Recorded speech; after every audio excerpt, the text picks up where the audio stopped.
Today is June 4th, 2024. We are interviewing Greta Eisenberg. My name is Esther Finder. Ms. Eisenberg is in Toronto, Ontario, Canada. I'm in Henderson, Nevada in the United States, and the language will be English. Thank you for speaking with us today. How are you feeling? I'm okay, thank you. Good. Can you please tell us your name and spell it? My name is Greta Kapler, but I prefer you use Eisenberg. Greta, G-R-E-T-A, Eisenberg, E-J-Z-E-N-B-E-R-G.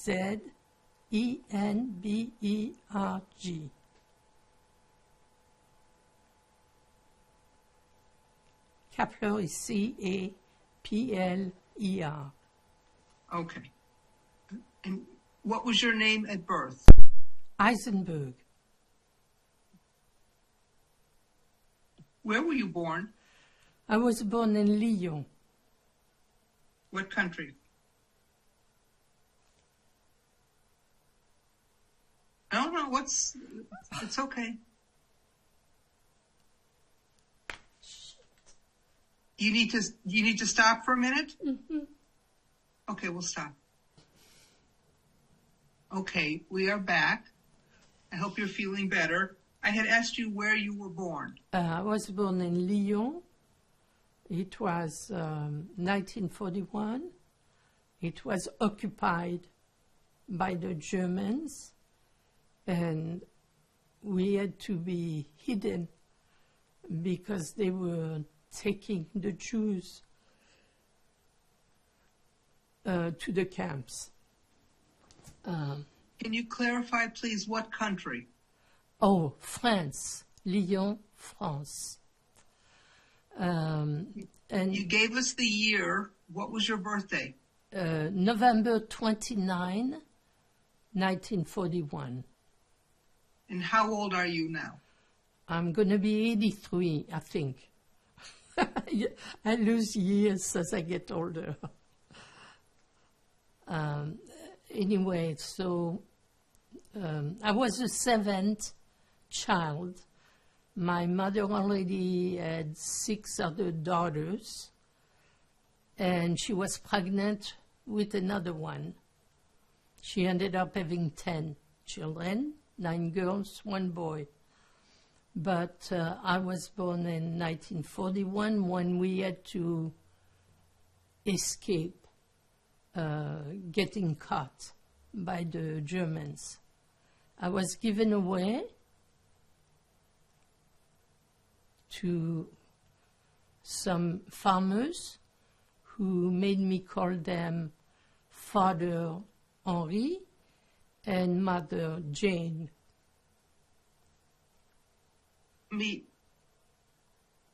Let me go back for just a second and get the names of your biological parents. Okay. My father's name was Henri Joseph Eisenberg. My mother's name was Sarah Friedman. They were both born in Poland. My father came to France when he was 9 years old. And when he was about 19 years old, he was to marry my mother, who was still in Poland. She came to France, she was 16 years old. And by the age of 17, she already had 1 child, a daughter. And because they never took the nationality of France, all of us were born Polish, even though we were born in France. It took a lot of paperwork to convert us to being French. We were all born in Lyon except one, who was born in Mâcon, she was the one after me that my mother was pregnant with when she hid me, and she had to go and hide in a small town north of Lyon called Mâcon. But all of us were born in the same hospital in Lyon. It was a very Catholic place. Anyway, I was raised until I was 5 years old by the same farmers. I was to call him Papa Henri.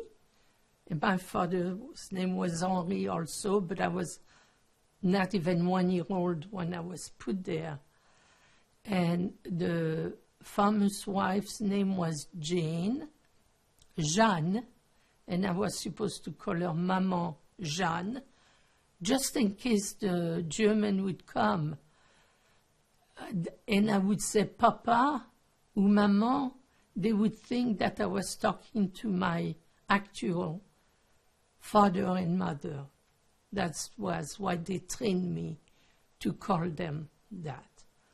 I have to tell you that one of the things that I remember is that there were no toilet inside, so we all had to do our things outside. And it was very primitive. They were kind people. To me, Papa Henri was really, really nice. She resented me a tiny bit, I believe, because the farmhouse kitchen was also the bedroom for them. So their bed was across my bed. So it meant that if they made love, it woke me up. And she resented that. I think that was the only resentment that she had. They had 2 daughters. I am still in touch with one of the daughters, who's now about 96 years old.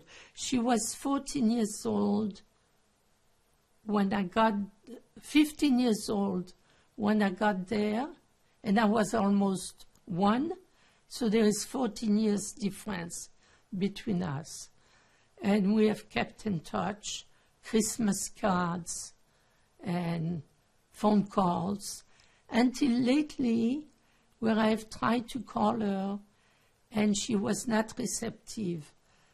But it might have been that I called at the wrong time, or maybe she has Alzheimer's, or something was not like it used to be. But I kept a lot of her mail, and I have her address still where she lives. And she has a son who once wrote me a very poignant letter because he had discovered all the letters I had sent to his grandparents, and he was very touched. So he wrote me a letter telling me that. I was there until I was 5 years old. Did you feel safe and loved with these people? Did you feel like you were part of the family? Not really. On Sundays, they would get ready to go to church, but they wouldn't take me, of course, because they knew I was Jewish. I didn't really have any loving feelings or cuddling, or maybe when I was a baby, because I have a picture of the daughter that I am still in touch with that was holding me. And you could see she was enjoying holding a baby. But I never really knew what intimacy of a family would be like. And I think it has affected me more than I thought it would, because I didn't experience it. I might not have been able to give it, although I thought I did. I showed my children love. But it seems that my oldest daughter feels that something is wrong, because out of the blue she stopped talking to me. Although she came to visit me about a month ago, I hadn't seen her in a very long time. So I talked about it with a psychiatrist that I had to go and see later on because I wasn't feeling well. And I had a very good one who explained to me that because I had not experienced it, maybe I was not able to give it as it should have been given. So my life was very much affected by the fact that I was not shown any love when I was a child. After the farmers, I went briefly back home, where I met one sister, Monique, and my mother said to Monique, who was 2 years older than me, that she wanted Monique and I to go for a walk. So Monique was 7 years old, and I had never been in a city. So those were big buildings, and I got really scared because all I knew were fields, green fields. And there I was with big buildings, and I got scared, and I said to Monique, what if we get lost? And she says, we won't get lost.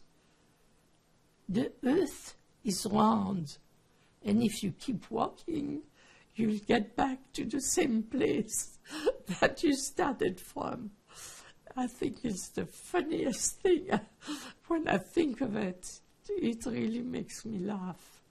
Anyway, Monique still calls me every Fridays.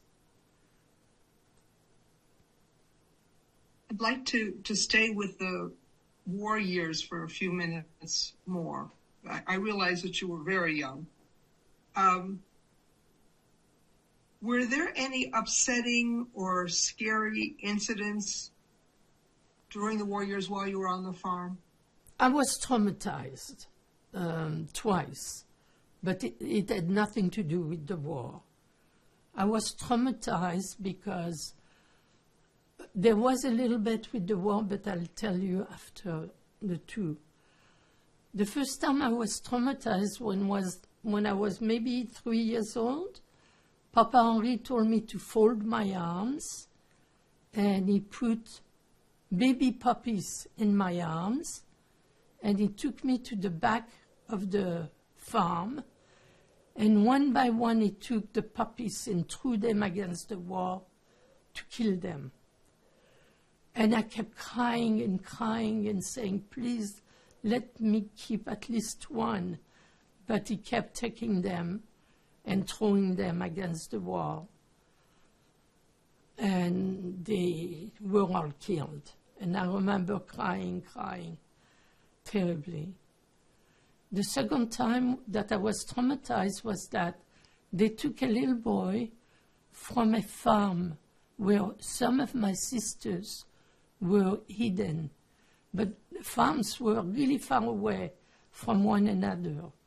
It was just green field forever. But anyway, they brought this little boy to play with me. And he went inside the barn, and he took a nest of baby birds that didn't have feathers on yet. They were really babies. And we were sitting in the front of the farm.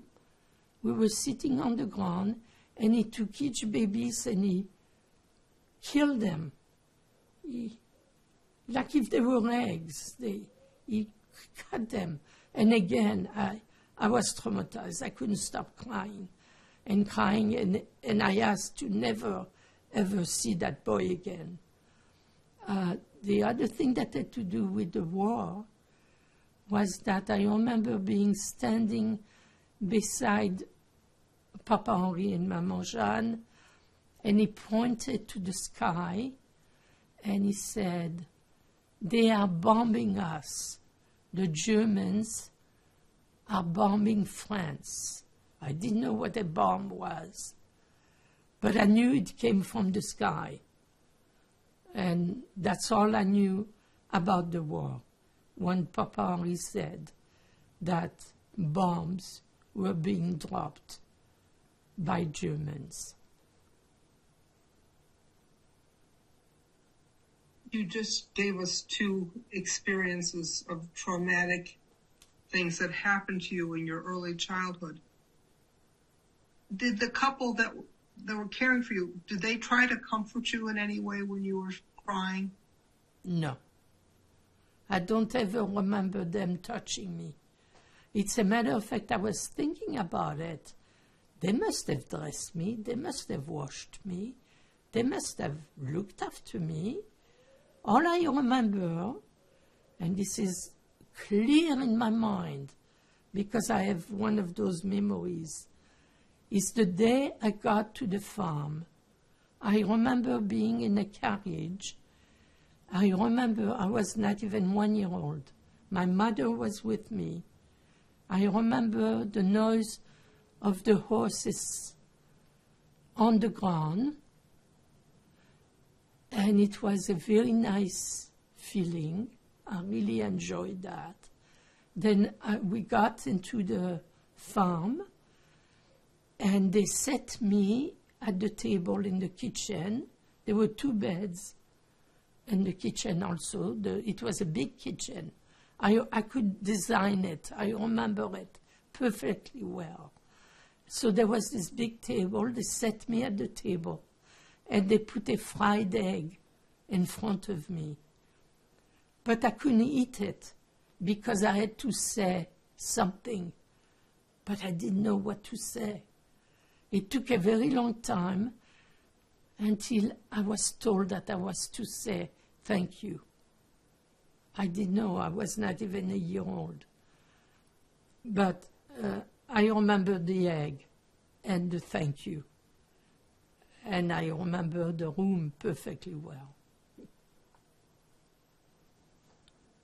When your mother took you to this farm, do you remember saying goodbye to her? No. Were you aware that this couple were not your biological parents for all those years? I accepted anything that... I was still a baby. I accepted things as they came. I didn't question anything. It was that way. Did the couple that took you in treat you differently than the way they treated their daughters? Or were they more affectionate with their daughters? Any difference that you noticed between the way they treated the children? Their daughters were grown women. So one of the daughters was the one who held me in my kitchen in my home before I was taken to the farm. I don't know if I told you about that. I have a very good memory of when I was a baby. So I remember this woman holding me in her arms and saying to me, if you put a button in your nose again, we will hit you with the martinet. A martinet is something that was on the wall. It was on the wall. And she was pointing to it. A martinet is something that you hit people with. Spank people with. And I was a baby, and apparently I put a button up my nose. And she was telling me that I should never do that again. And it was at a time when the kitchen in our home was in a different place than it was later. The kitchen was moved from that place to another place that had a window to the street. So I remember, I have a lot of memories as a baby. I guess, I don't know why my memory is like that. I have memories of way before I was 1 year old, way before. I remember where I slept as a baby in the crib. My parents' bed was further, and in the dining room, there were a lot of people talking and smoking. I could smell the smoke. And I think their talking woke me up. And I was truly a baby because I was in the crib with a toy called Polichinelle. And I remember being a baby in the crib with the Polichinelle. And then I remember the lady telling me that she would hit me if I put button in my nose again. And then I remember the host taking me to the farm. And I remember the episode with the egg. And then the different episodes as I grew up. And I remember the farmer taking me to a special place where they kept ham hanging. And he cut a piece and he gave it to me. And I always loved ham ever since then. It was delicious. And of course, later on as a Jew, I knew that I was not supposed to eat ham. But I still love it because they made their own ham, they had their own pigs, they had their own animals on the farm. I have just a couple more questions that I really want to ask you. You said that they didn't really comfort you. Were you ever disciplined by Henri and Jeanne, the couple? I don't remember them hitting me. The only time that Maman Jeanne was upset with me is that I found an egg. They had roaming hens. They didn't keep them. And so I went on a bush and I found an egg. And I was really excited. So I took the egg and I took it to Maman Jeanne. And I said, I found a new place. And she got mad at me. She said I was a liar, that she knew that the hen laid her eggs there, that I shouldn't lie, and that for this I would not have lunch. I couldn't have cared less because I ran through the fields, 2 fields. The last field had a tree with small pears, and it was a small tree. And I could reach for the pears. And I love pears. And because of that episode, I guess, and I ate the pears for my lunch. I didn't mind that she didn't want to give me lunch. That was the only time I remember being scolded, when I said that I found the egg. That was the only time. You mentioned a moment ago that they did not take you to church. No. Did you stay all the time on the farm, or did you go to other neighbors? How did that work? I have no idea. All I remember is that once they took me to visit one of my sisters who was hidden somewhere else with a lady. At the time when trains went by, they used to lower the gates so that traffic wouldn't go through. So that sister was hidden with that, en français, garde barrière, guard of the fence. And I remember going upstairs and my legs being so small that each step seemed like a mile up. It was really hard to get up those stairs. That's the only memory I have of going. My sisters have told me stories. My sisters have told me that apparently I was somewhere else in between, which I don't remember, where other sisters were, and one of them was on a swing, and she had me. She's about 4 years older than me, or 5 years older than me. And she had me on her lap while she was swinging. And I fell. And for the rest of my young adult life, I had a scar on my lip that would open up in the winter when it got cold and bleed. It took forever for that scar to go away. But I still had it when I was 10 years old, or 11 years old is when I came back home. I remember going to the school home, and I remember putting my hands under cold water to warm them up because it was so cold outside that the cold water seemed warm. And I remember my lips still bleeding. And then after many years, it stopped. It healed. You mentioned that your sisters were nearby. Some of them were also hiding. Who knew that you were Jewish? Or do you have any awareness of how many of your family, anything like that? Do you know anything about your situation? My personal situation, I was in La La Land. I was with Papa Henri and Maman Jeanne.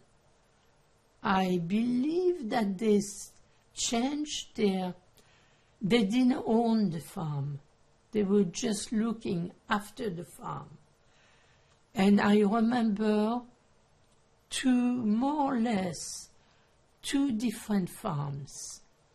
The last farm I saw was the farm I went to see them as an adult after I had left for Canada and I had come back to France to visit my family, and there was no way I would leave France without going to see them. They were by now very old, and I took pictures. And I asked them if the horse was the same horse that he had put me on when I was a little girl and I had gotten so scared. And he said, no, this is the son of the horse. It was a white horse. So I kept in touch with them. I was still in touch with their daughter. I just want to clarify one thing that you mentioned before. Did you have any contact at all with Germans during the war?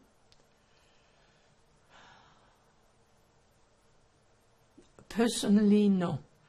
I just remember when I got back home, my mother asked me to go to the concierge. She wanted to ask something. And the concierge was at the lowest level where the hallway was and the mailbox were. And as we walked out, my mother was extremely emotional. And she says, you saw all the furniture there? They were our furniture. She stole them from us.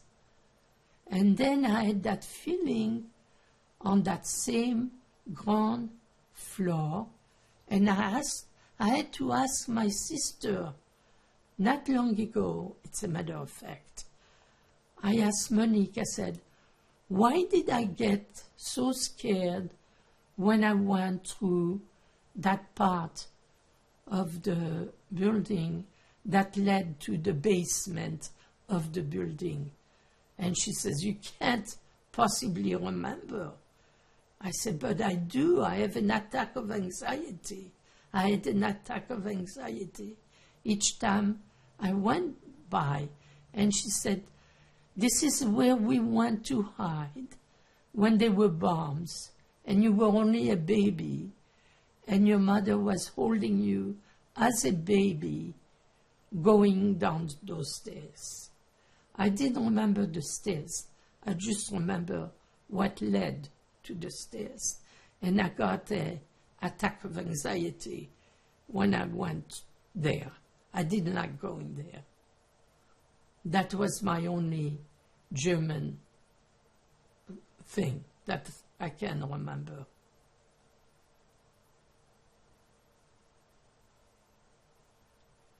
Were there other than the little boy that you mentioned, were there other children during those years? No. But I have to add something to what I previously said. We were in Vichy, France. France was divided in two parts. The top of France, up to Vichy, there were German soldiers all over. Vichy, France, it was a general something that was overseeing and giving permission to the Nazi to gather the Jews and send them to camps. France was very friendly to the Germans, very friendly.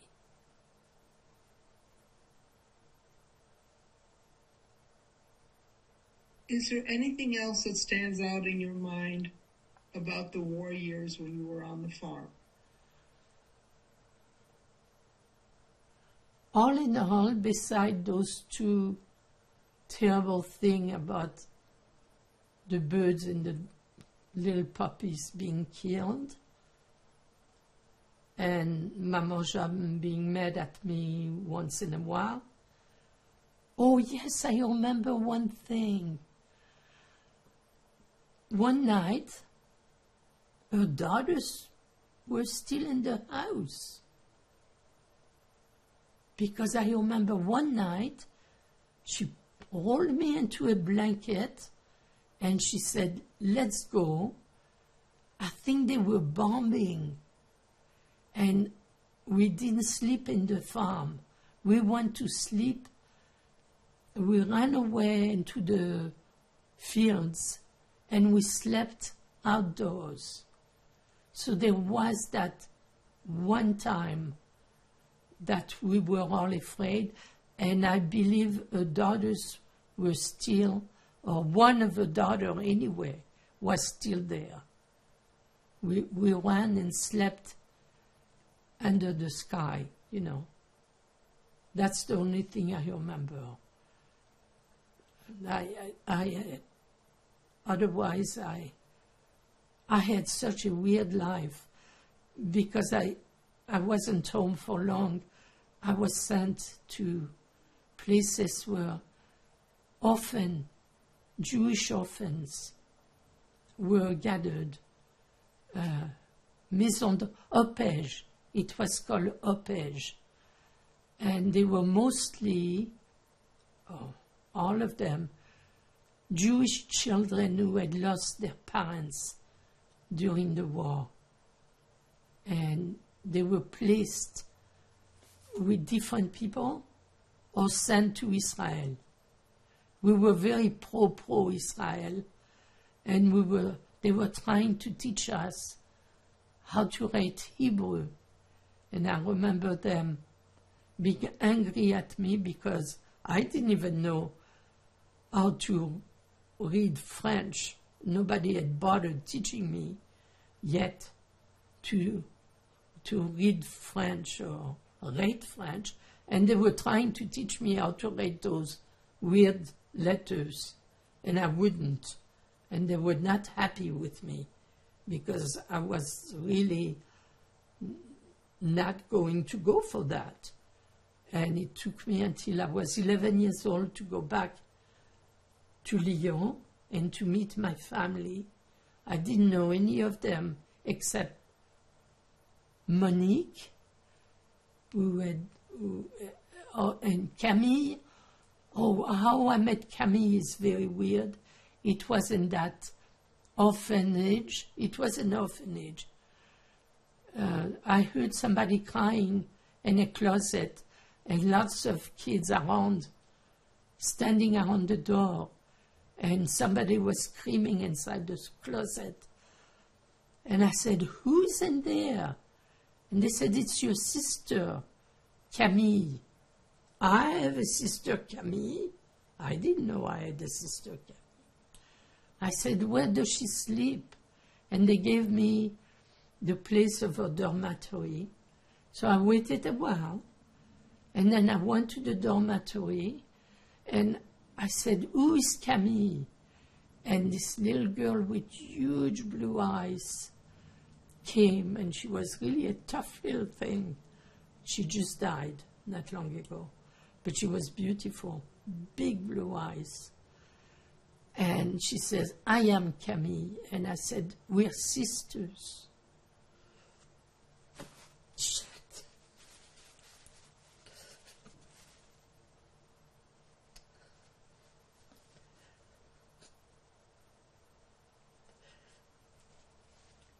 And then I met another one. They moved us from that orphanage to,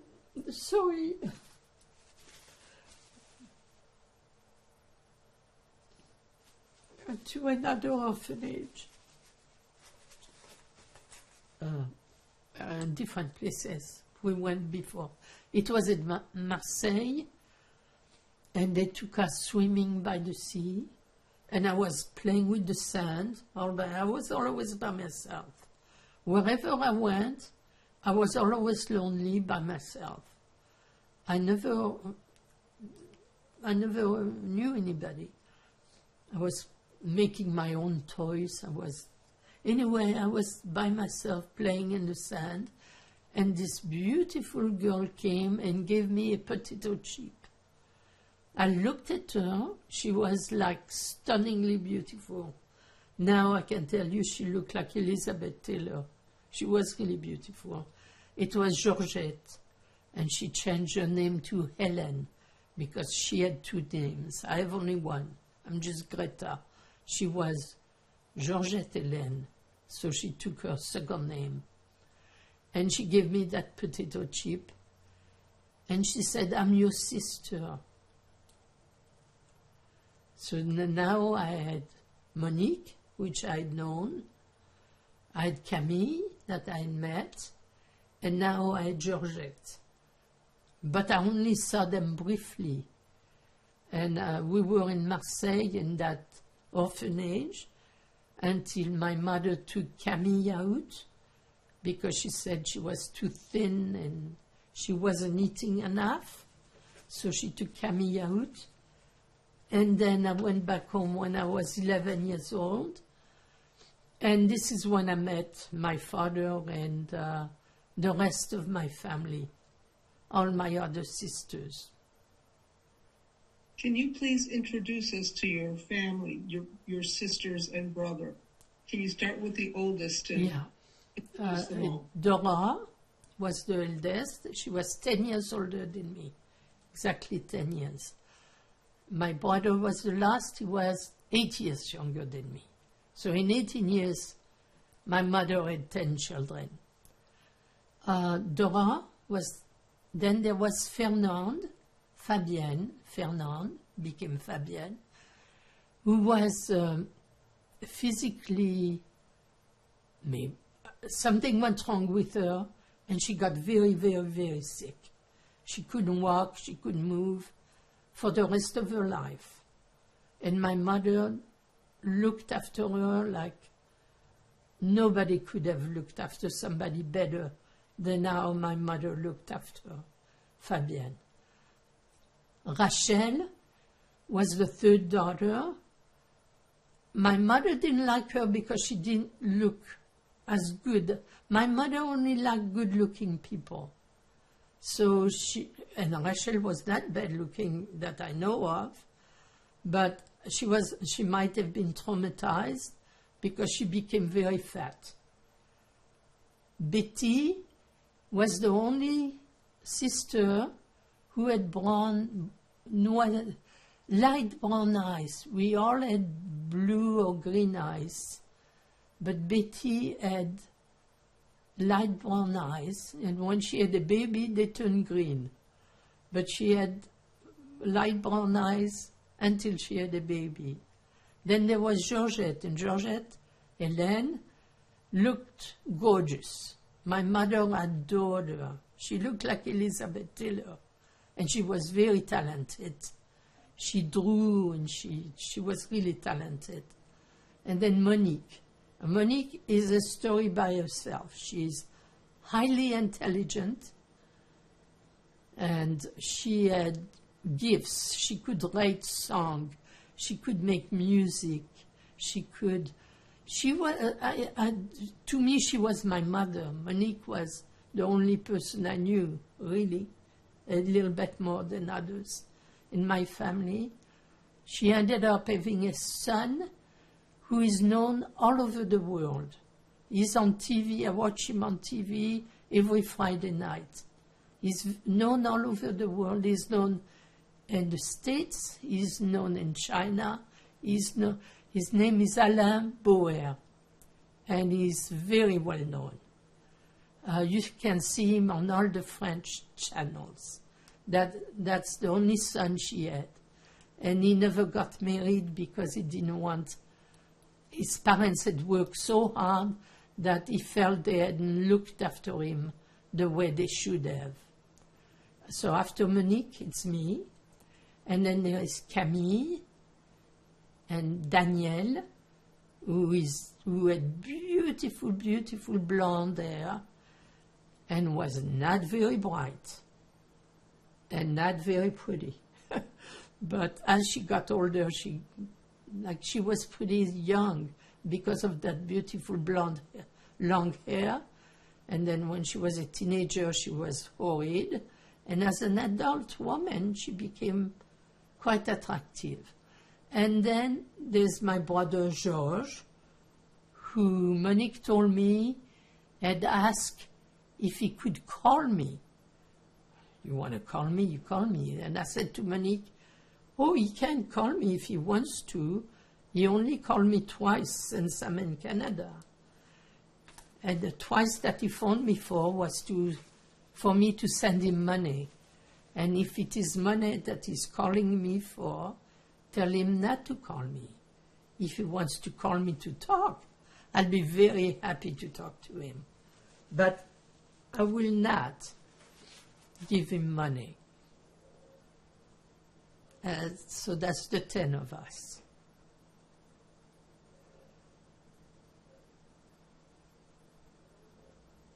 As the war was ending, was your area liberated in any way, or you didn't notice any difference when the war ended?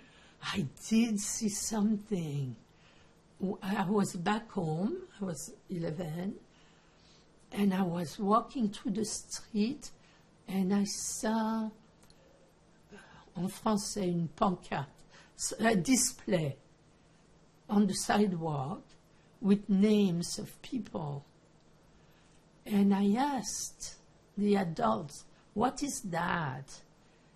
And they said, those are the people that were killed during the war. Otherwise, beside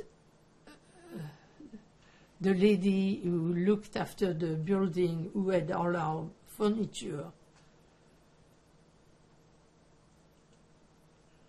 I can only remember that the principal of the school that I attended when I was 11 years old and illiterate, really, took me under her wing, and within a year, she got my math, my spelling, and my reading at the level of the other children. She was called Madame Ballandra. She had a finger that had been cut off. And she really cared. She was not Jewish. She was a Goy. But who really cared about the children. And she really was good to me. And she also had vineyard. And where we went to summertime in Beaujeu, which is a vineyard area, she eventually asked us to work and pick the grapes for her, to pay us. She paid the people to pick up grapes. And she asked Georgette and I guess I was useless because she stopped me from doing it. And what did she do with me? I don't know. She asked me to do something else. But I wasn't picking grapes anymore. So that was it. What do you remember of saying goodbye to the family that saved you? As a child, I don't remember anything about it. As an adult, I remember writing them letters of thanks. Many, many letters. I kept writing them. And each time I went to France, I never failed to go to visit them, because to me they were the only people I really knew. They were the people who had me until I was 5 years old. And as I said, I'm still in touch with their daughter. So when your mother came to collect you, did you know who she was? How was that explained? This was the weirdest thing, because I have that kind of memory. All I remember is sitting on the train. I was so little that my feet were like that. Like I could see my shoes. And my mother was sitting far. I wasn't near her. And I remember her not saying a word to me. All I remember was this was my mother taking me home, and I was looking at my shoes. Not a word that I remember was spoken.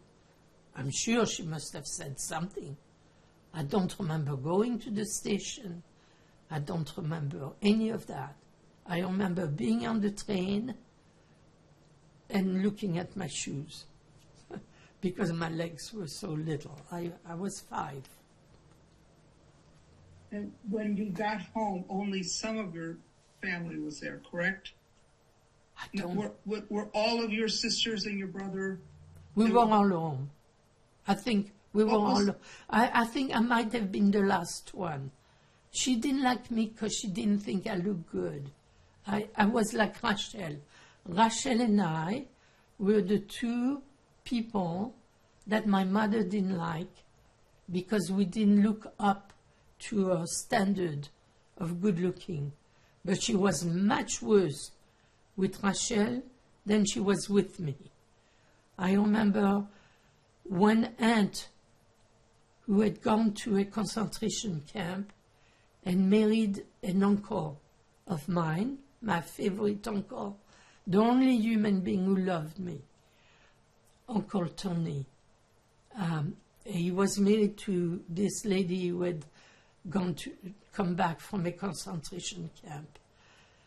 And she said to my mother, we were in the kitchen, and she said to my mother, I was smiling, and she said, oh, look at the beautiful teeth Greta has. And my mother just shrugged, you know. So Ida was my aunt. Tony couldn't have children, so Ida had to have, strange story, the first child that she had was with my father, so that my cousin is really my half-brother.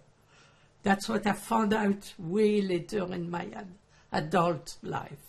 For the second child, they came to Canada, to my aunt and uncle, where I went to when I came to Canada. And she got impregnated there with the second child. But I didn't know that those were not my uncle kids, because when they came to visit, my oldest daughter and the youngest son really liked each other very much. I think they fell in love with each other. And I wouldn't let her. I said, it's your cousin. You can't go with it. But it wasn't her cousin. If I had known, I would have let them. They were in love with each other. But I thought it was a blood cousin. So I I stopped them because I didn't want to have any cousin marrying and having children that might not be normal. That was my judgment at the time.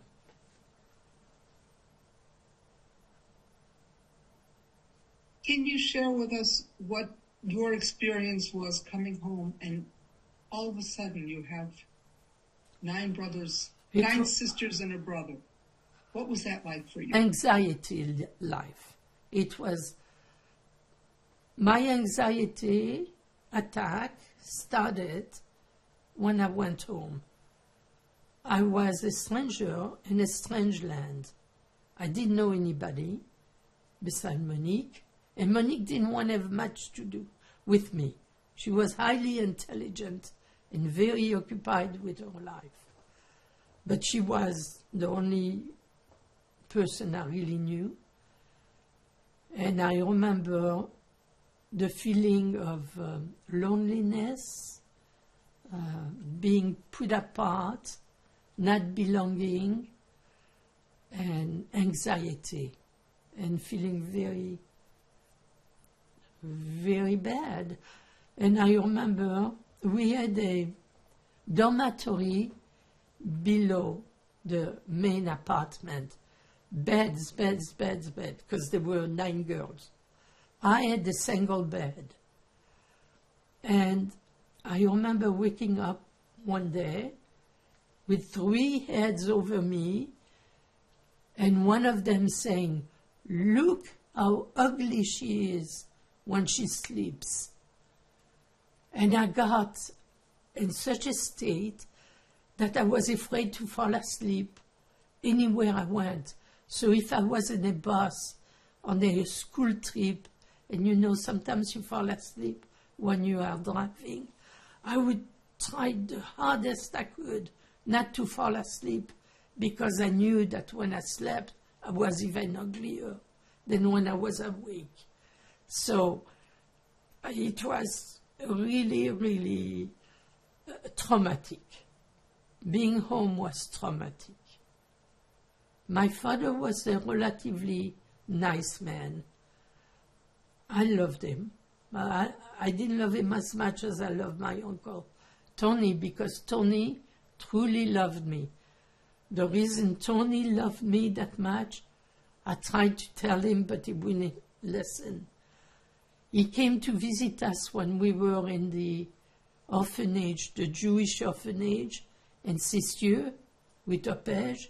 He came to visit us, and he looked very much like my father, and I thought it was my father. And I ran to him, and I hugged him with all my life, like his legs, because he was an adult, I was a child. And I hugged him so hard.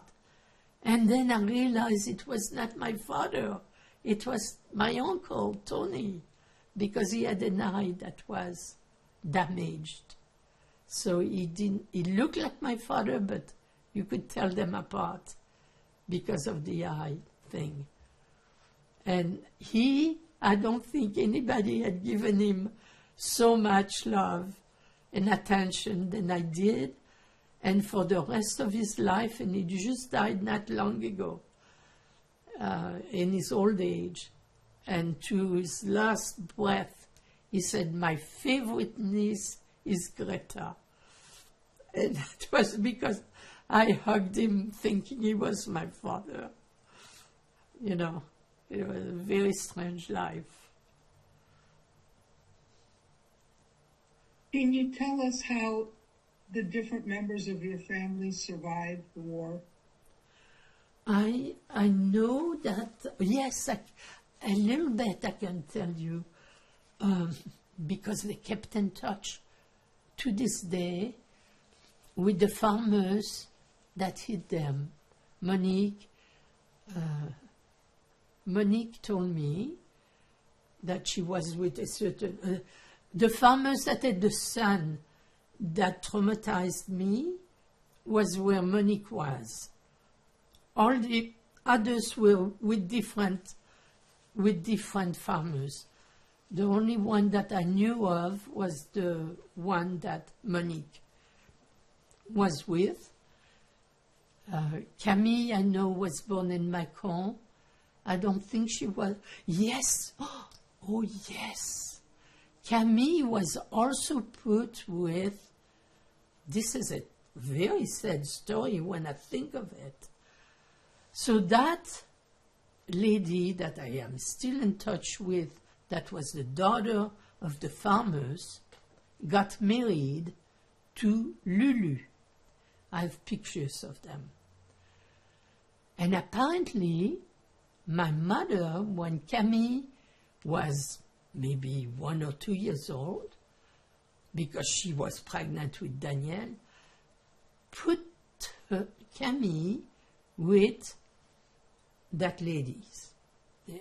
And Camille was traumatized there. She might have soiled an underpants or something.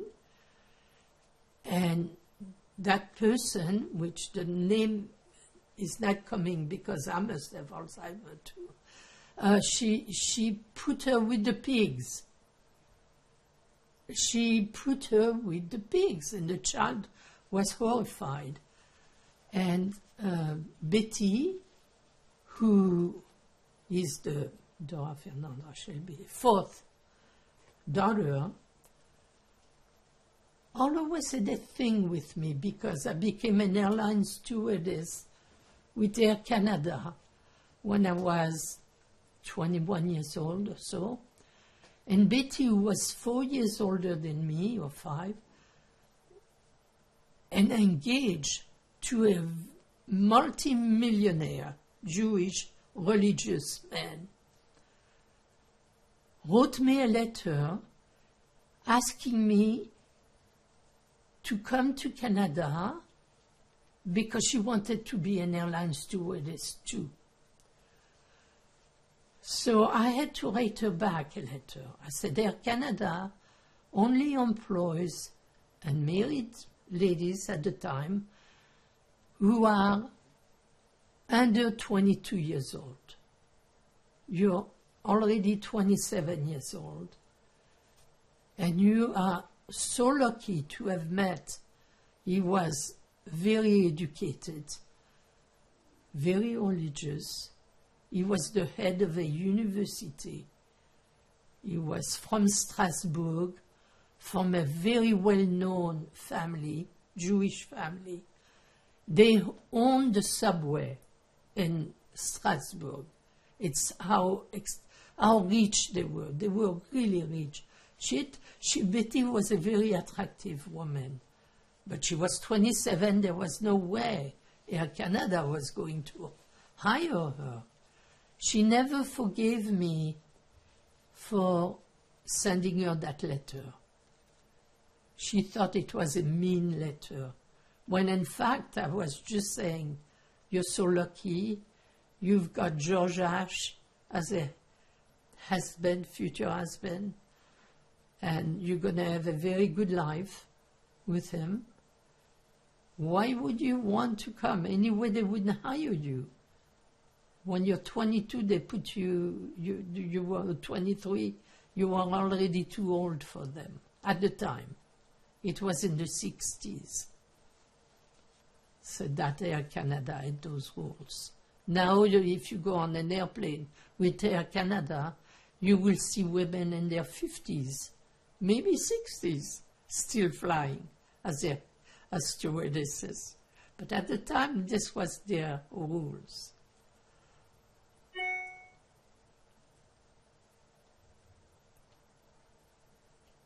I wanted to know more how the people in your family survived the war. How did your parents survive? To tell you the truth, my father was a soldier. I have a picture of him as a French soldier. And this is the way, Monique said, this is the way I was born. He came on a permission, and there I was. You know, I was, Greta was to be.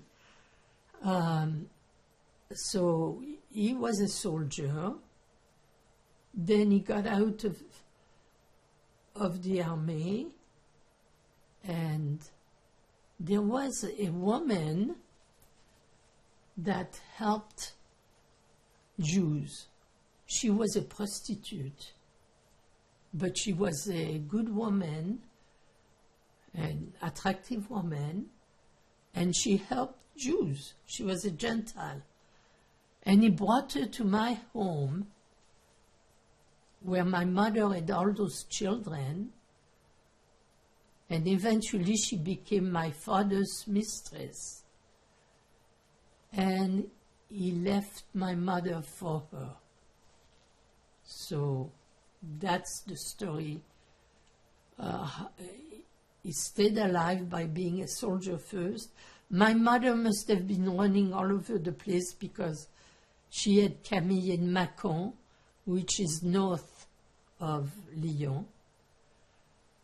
I asked Monique questions because I was a baby, so I didn't know all those things. But now I ask Monique, and half of the things she says, I don't know if it comes from her imagination, that she has a lot of, or whether it's the truth. Because she says things, that might be true, might not be true. So I had no way of knowing how they survived. They must have gone. I know I have one thing that I have to tell you. My grandfather and grandmother lived in the apartment we lived in, with the dormitory downstairs. And when my parents got to have all those children, they exchanged the place where my parents lived, which was some sort of a basement apartment somewhere, for that apartment that we had in Rue de Nuit. And I asked about my grandfather because he was a very nice guy, and he gave, each time a baby was born, he would buy something, a silver set for each of the children. When it came to me, I was the last one that he saw. I still have the silver set. He only gave a small one. I have a cup, silver cup, and a spoon, and a little blue box. And the way it happened, Monique told me, was that he was in that apartment, the basement apartment, and he was having a glass of milk, and the German came for him. My grandmother was living somewhere else with who knows whom, because we had family there. Villeneuve was her last name. And she had sisters or cousins, so she was living with them. My grandfather was alone in the apartment in the basement. And when they went to visit him, all they found was the glass of milk. He was gone. They took him, and we found out later on his name was on the list of the Dachau people. Did you say Dachau?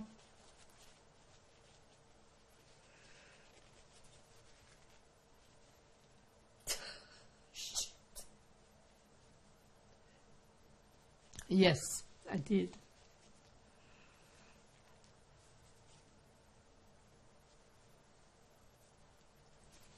So the children were all in hiding. And your father was in the military. Yeah. And you don't know how your mother survived, or you just have part of the story? What can you tell us about her experience? She didn't say much to me. My mother really didn't like me. She didn't. Even when she came to visit me, it was in this house. She told everybody that I was a multimillionaire. Go figure. And when she left, she took things from my house. So I would give her more, you know. Like she took blankets, and she took this, and she took that. Like, it was the weirdest feeling. She came to Canada for a wedding in Windsor, where I had gone, and the children were getting married, and my mother was invited. So she went to Windsor, and then she came to my house to stay with me, with my sister Fernande. And when she left, she was taking all sorts of things. I was giving her anything she wanted. She could have taken anything. She went back to France, and she told everybody that I was a multimillionaire. This is why my brother calls me for money all the time, because my mother told him, and my sister Danielle, that I was really wealthy. I never was wealthy. We just made it. We were lucky to make it, you know. I'd like to go back and get some of the names straight, because I want to make sure I don't get confused. You talked about your sister who wanted to be the airline stewardess, Betty. but you didn't mention her husband's name. Did you want to George share that? Ash. If you go online and you type George Ash, he died, I would say, 10 years ago. He comes from the Ash family, A-S-C-H,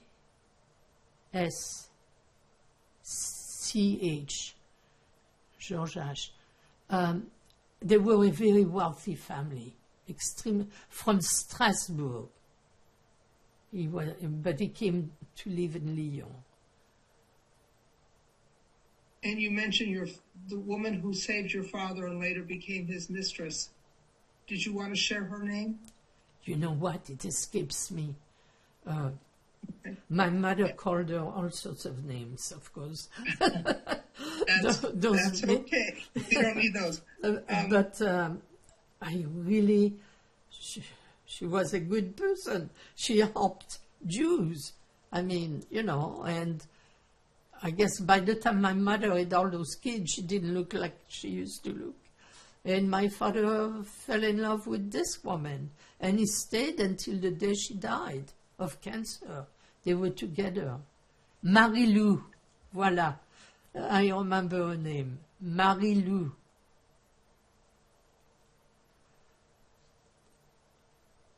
Last name?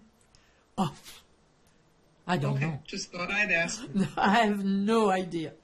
Marie-Lou, the poor Marie-Lou, the whatever bad name you can put after, that's what she was. And you also talked about your grandfather with a glass of milk. Was that your father's father or your mother's father? My father's father.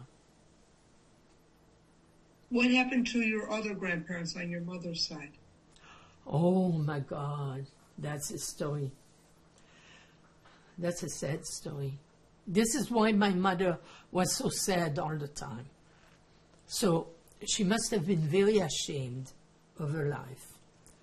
And it turns out, I learned after asking and asking, what happened? What happened is that her parents asked my mother if they could come to France because the Germans were killing all the Polish Jews, and they were scared, and they wanted to come and hide in France. And my mother couldn't. I mean, she had all those kids already, and she was ashamed of the way she was living, I guess. I don't know. I can't say why, but she did not help them. So they were taken and they were killed. She had 3 brothers. One ran to Russia, and then he came to France, and he lived in Lyon. Jacques. He wrote in Hebrew. I have a book of his in the house that I could show you, that he wrote. And he got married and had 2 daughters. that I'm still in touch with, and one of his daughters is a very well-known writer. And the other daughter, Denise, one was Miriam Friedman, but she took the name of Asiminov. Miriam Asiminov. She writes under that name. And the other one is Denise Friedman, who got married and had two sons that she is very proud of, and she should be. One is a well-known lawyer. The other one, I don't know what happened to him, but one of his sons is on my Facebook, the lawyer. So I see him. I don't know how he got into my friend on my Facebook, maybe through his mother, because Denise is on my Facebook. That's how. The question was, how did they survive? One went to South America.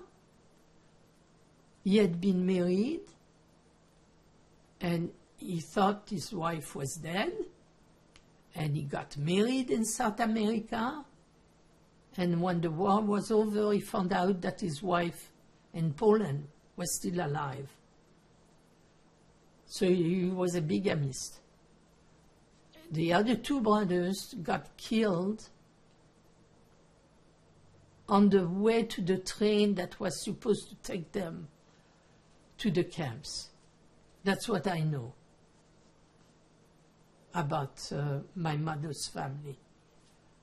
Her parents were killed, and two of her brothers, she must have had four brothers, because one king, Jacques, who was a writer, was in Lyon. I told you he got killed on his way Jacques got killed in a car accident on his way to meet his wife and children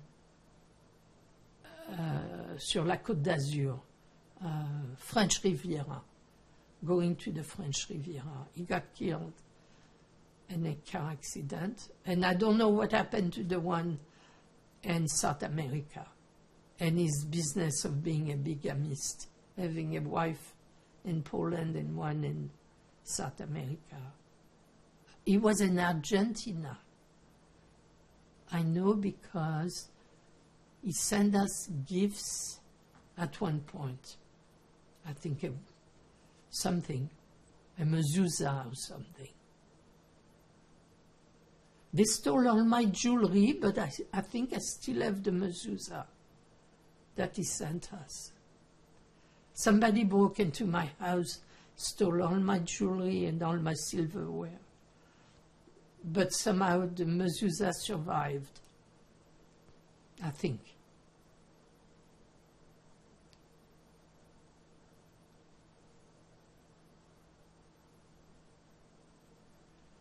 You mentioned a while ago about starting school. Can you tell us more about your experience now starting school after the war, of such a late start, and how did you go from starting your education to continuing it? There was this magical woman who ran the school, Madame Ballandra. She realized that I was illiterate, practically. And she took me under her wing, and within a year, she had me reading at the level and do math. Her math was fantastic. She brought my math up at a level where I was superior to other people. I did graduate a year after. You graduate usually when you're 12 or 13. I think I was 13 and a half when I graduated. I was older than the other kids, but I was at the level, literate level of other children. Is this a public school or a private school? It was a public school we walked to. I remember walking to it when I was a little girl before, in between all those places, places they had put us in. who were orphans, orphanage, where they put us in. Did you ever get any Jewish education?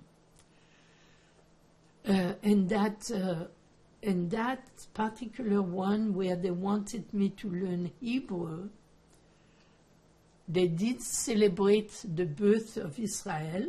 It was at the time Israel was formed. And they wanted me to learn Hebrew, but I refused because I still didn't know how to cope with the French system. At that point, I knew I was Jewish. That was the point I knew I was Jewish when I went to that Opège, that particular thing. If you go online and you check Opège, it's organization, something. So it shows you it's a Jewish organization. Do you know how to spell that by any chance? O-P-J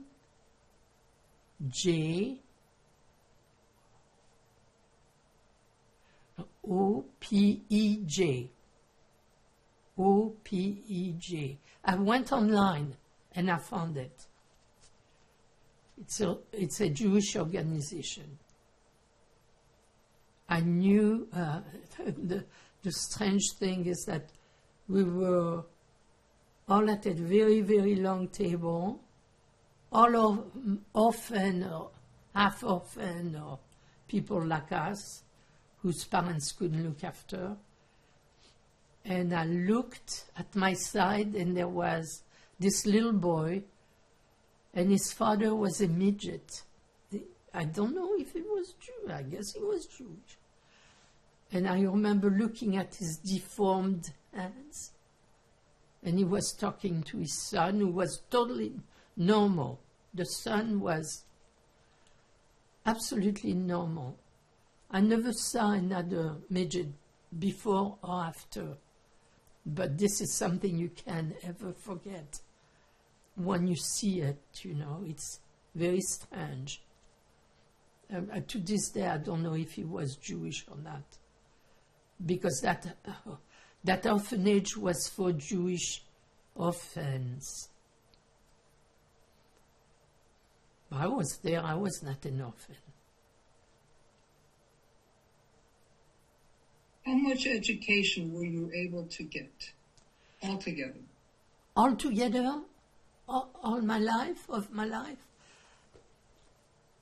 After I graduated miraculously from the regular schooling necessary at the time, I went to a Jewish that was free, and it was supposed to teach you how to sew, but there was also education with it. You know, the grammar and math and things, but you were supposed to learn how to sew. I'm extremely good with my hands, but when I went for the exam of sewing, I passed all the other one. When I went to the sewing, I messed up. So I didn't graduate. Because I was supposed to do a pocket or something, and I cut too much, and it was a mess. So I didn't graduate. But then I came to Canada, and I took courses in university. I didn't even speak English yet. And I took a year or so, and then I applied to become an airline stewardess, and because I was bilingual, they took me. That was the only reason they took me, because I could speak at the time English and French. And they put me on a line going to London, England. And so if you were in Montreal, you would do Montreal-Paris. But if you were in Toronto, you did Montreal-London. So they took me because I was bilingual, but I went to London. When did you leave France and why? That was good. My oldest sister was maybe 25 She's 10 years older, so she must have been 28. And she was not married. She had fallen in love with somebody who was not Jewish, and there was no way my parents would let her marry that nice guy. I really liked him. Edmond, his name was. And they danced and they won a lot of trophies dancing together. And my parents would let them get married. So she was not married. So my uncle, who had been in the concentration camp and came to France and married my father's sister, was now living in Windsor, Ontario. And he came to France to visit us. And my sister was still not married, and he said to her, "Why don't you come back to Windsor, Ontario with us? You will get married so fast you have no idea." And she refused. Instead, she went to Israel. She found herself the most macho man you could ever see. He was gorgeous and really a man, really. She got married, she had 2 kids, and the poor guy died of cancer. So she was a widow a long time. But he was a real nice, gorgeous Jewish man. And I said, she doesn't want to go. I want to go. I was used to moving. I'd been in the country. I'd been in all those orphanages. I'd been everywhere. And I knew my mother couldn't stand me. And I thought, if I go to Canada, I will be so close to the U.S. And I would love to go to the U.S. because I thought the U.S. was great because they had saved all France. They came and they fought and they got rid of the Germans. So I was in love with the U.S. And I wanted to go to the U.S. Canada was the closest place, so I thought I'll go to Canada, and then I'll go to the U.S. And boy, was I lucky to be in Canada, because to this day, I'm so sorry to say, I think the U.S. stink, and I love Canada. I adore Canada. There is no other place in the world that I would rather be than Canada. But the U.S., the more Trump and all those, oh my God. I mean, it's just a horror story. The U.S. is a horror story. And to me, anyway. And then I'm a fan of history. So all I read were history books. All my readings, I have books and books and books of history. And I can say that I am so lucky to be in Canada. I love Lyon. I would give anything to go back there. I'm in love with my hometown. It's a beautiful, beautiful city. But if you give me a choice between Canada and France, I would stay in Canada. It's really the best country in the world, to me, anyway. When you got to Canada, did you tell us what year you came? Well, I was 18 and a half, so it must have been 1960 or 61, 60. What adjustments were difficult for you? I didn't speak the language. I didn't speak the language, so I had to learn. The first words I learned were "shut up." I remember because my uncle and aunt had 3 children.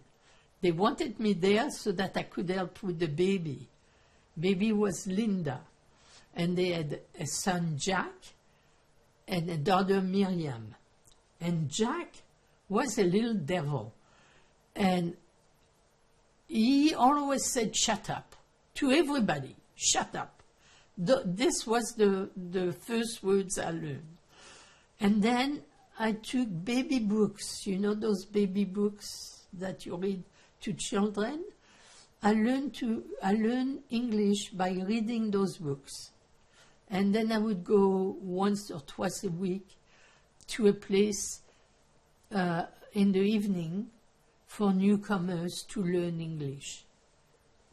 And of course my aunt and uncle spoke Yiddish, French, and English. So I could speak French to them, I remember. And this is where I met a man called Herb Gray, who became a very well-known member of Parliament.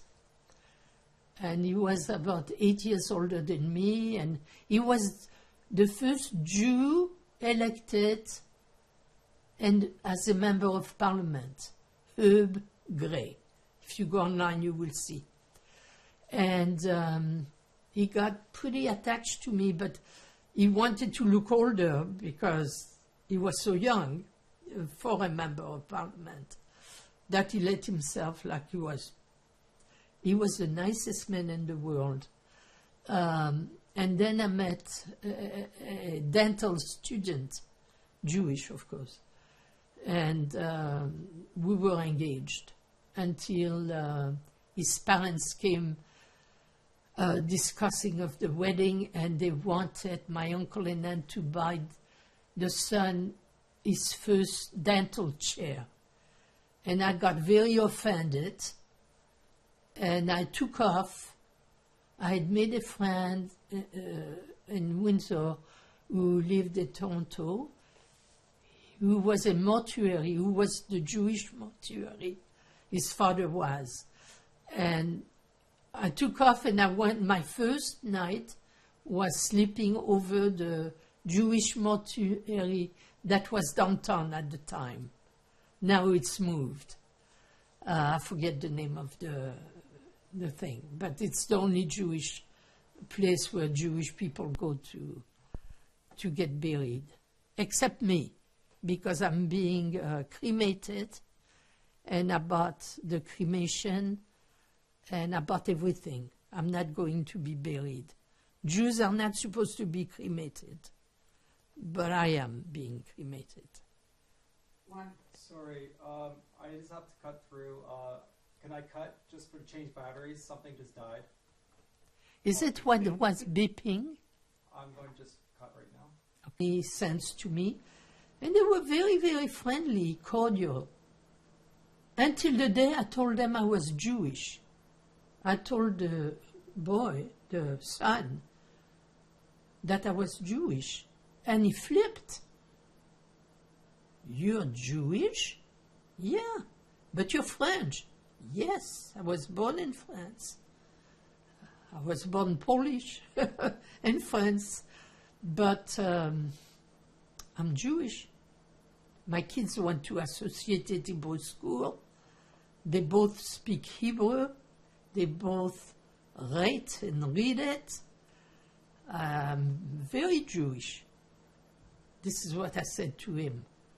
My daughter said not long ago from Vancouver, she phoned me, and she said, why did you spend all this money that you didn't have to send us to Hebrew school? And I said, because I never wanted you to be ashamed of what you are. I wanted you to be proud of what you are. I said, I'm a goy. I don't know anything about Hebrew. I never learned that. I know I'm Jewish, but my first religion was Catholic.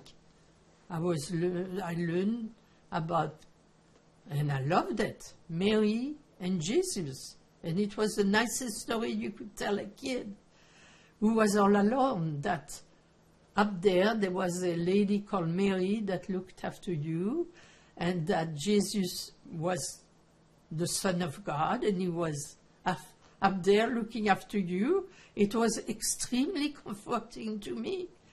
So that truly my first religion was Catholic. I thought I was Catholic. And then when I went to the Jewish school in Marseille, and they took me into a synagogue, I was absolutely shocked because I had heard all those beautiful chanting of the Catholic religion. It's beautiful. It makes you feel calm, and it's beautiful to listen to. And then I heard a cantor, and I thought, what the hell is this? I was really shocked when I heard the cantor singing. I was alone. There was nobody. He was practicing. He was doing the Jewish thing.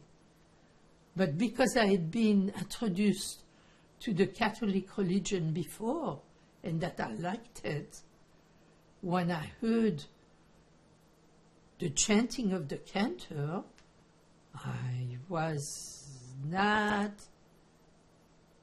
happy about it. It didn't do anything to me except make me question it. What does it look? Why does it sound so primitive? You know, why does it? I got used to it later on because when I got married, I kept kosher and I sent my kids to Hebrew school, and I became really Jewish after I got married, because I got married to a man who came from a very Jewish family. They were keeping kosher, and I kept kosher. I knew about what kosher was, and no more ham for me in my house. You know, it was really a very kosher house with 2 sets of dishes and 2 sets of silverware, which they sold. They stole from me my silverware, my 2 sets of silverware. But in my kitchen, if you come in my kitchen, you will see 2 sets of forks and knives and everything, 2 sets. I really did the right. After I got married, I became a Jew. And then when I got divorced, I reverted to being whatever, you know. I don't believe in God anyway. But when my daughter asked me, why were you so strict about the Jewish religion?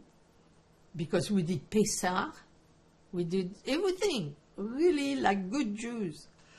And I said, because I wanted you to be proud of what you are. You are Jewish. You should be proud of it. I am a Jew. I'm not nor proud nor ashamed. I would be historically more proud, because I like history of being a Jew, but I don't believe in God, so, you know, it's really what happens to people when they're born Jewish, from Jewish parents, from Jewish people who suffered terribly in order to stay Jews, and then they take a person like me, and they throw it here, and they throw it there, and they throw it everywhere. And then the person is nothing. The person becomes nothing.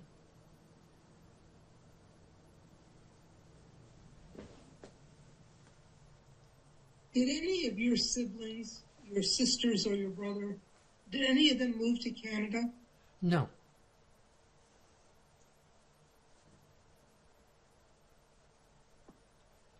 You mentioned that you married and you had a family. What did you tell your children about your childhood? They never asked, and I never told. Only lately, when my daughter the youngest daughter was asking me some questions, did I tell her what I just told you? And she said, but why did you send us to Hebrew school? Why did you till they they went to Hebrew school all the way. And I said, because I wanted you to be proud of you. You know, in France, they used to call you a dirty Jew. They used to make remarks against Jews. And I didn't want my kids to experience that. I wanted them to be proud of whatever they were. And if they didn't want to believe in God, they didn't have to believe in God. But at least I wanted to give them a base that they should be proud of whoever they were. Because it comes from a very, very long time ago. People have suffered a lot to be Jewish and to stay Jewish. Because I study history, I understand that. Einstein was a Jew.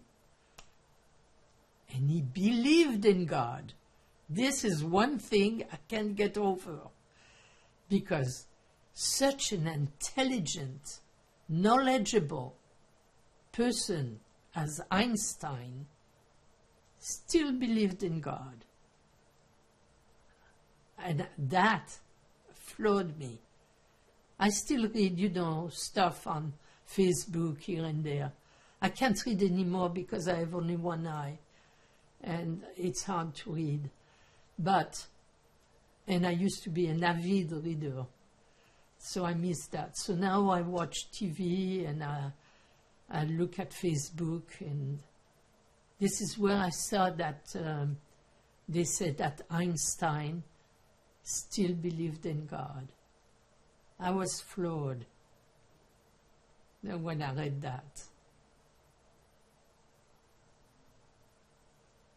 Other than what you already told us, did you experience anti-Semitism in Canada?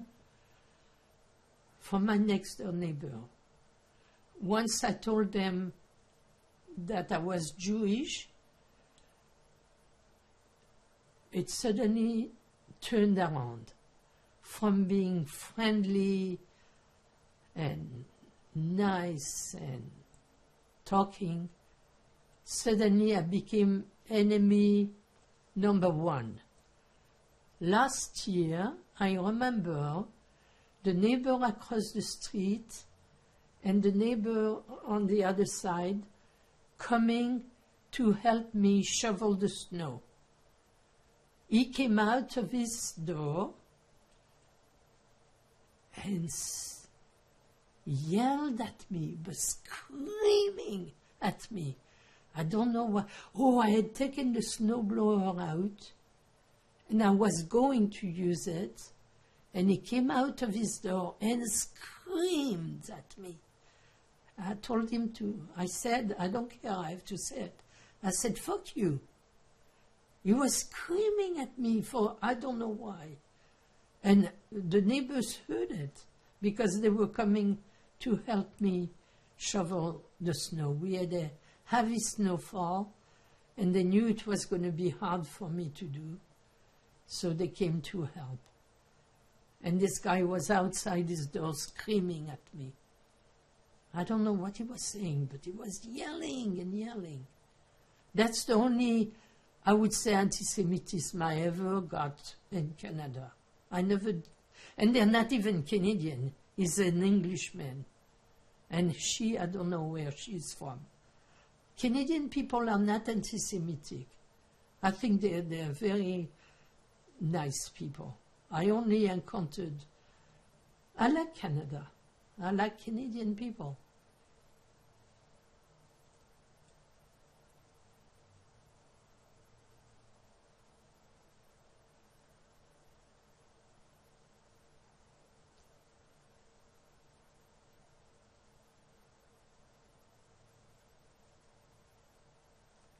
Are we done? No. Oh. No. Can you hear me? Of course. Okay, now I got a message that my internet was not working. Oh, okay. I asked you, how do you think the Holocaust impacted your life? It messed me up. I'm not the human being I would have been. otherwise. Mind you, being born in that stupid family of 10 kids, who has 10 kids today? I mean, ever. I'm sorry. I mean, who does that? I'm so sorry. I'm so sorry. I mean, you know, that something happened with one of my sisters, Danielle, that is the one who had the beautiful blonde hair, but is... Anyway, she said, oh, Monique calls me every Friday. And she said, Danielle wanted to call you. Why don't you talk to her? And I said, because she said something so stupid to me that I can't talk to her anymore. I can't talk to stupid people.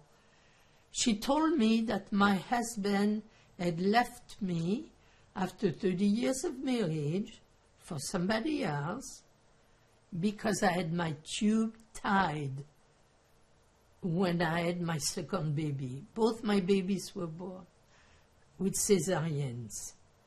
But when I had my second baby, I told the doctor who planned that cesarean, the first one was that plan, to tie my tubes so that I wouldn't have any more babies. So I said, that's why. It's so stupid that he would leave me after 30 years because I had my tube tied so many years ago. That was so stupid. And I said, how many abortions did Danielle have? Because I knew that the guy who had killed the birds when I was a baby, when I was a little girl, got her pregnant when she was staying at their farm. And my mother had to take her to Switzerland to have an abortion because she was only 14 years old. And I know that after she got married to that gorgeous man she married and had two daughters, he wasn't Jewish, the guy she married, by the way. My mother thought he was, but he was an Italian guy, and he was absolutely gorgeous. And she had 2 beautiful daughters, and many abortions after. So, you know, having your tube tied while you are having a cesarean, to me, is a very smart thing to do if you don't want any more children. But anyway, this is what she said. My husband had left me after 30 years because I had my tube tied. To me, it was so stupid. I couldn't swallow it. I just couldn't.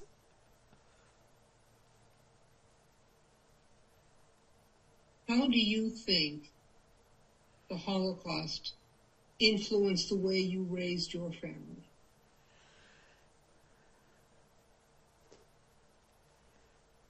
The Holocaust really touched me dearly, terribly deep. It was a horror story to me. I knew that there were not only 6 million Jews dead, there were a lot of other people that the Germans killed. They killed gay guys, they killed all sorts of other people. There is a tribe of people that used to live in Spain and move all around. I forget what their name is. They killed all those people too. They killed people. And they wrote the names down. They have a record of all the people they have killed. I mean, is that German or is that German? You can't lie. It's there to see that they were murderers.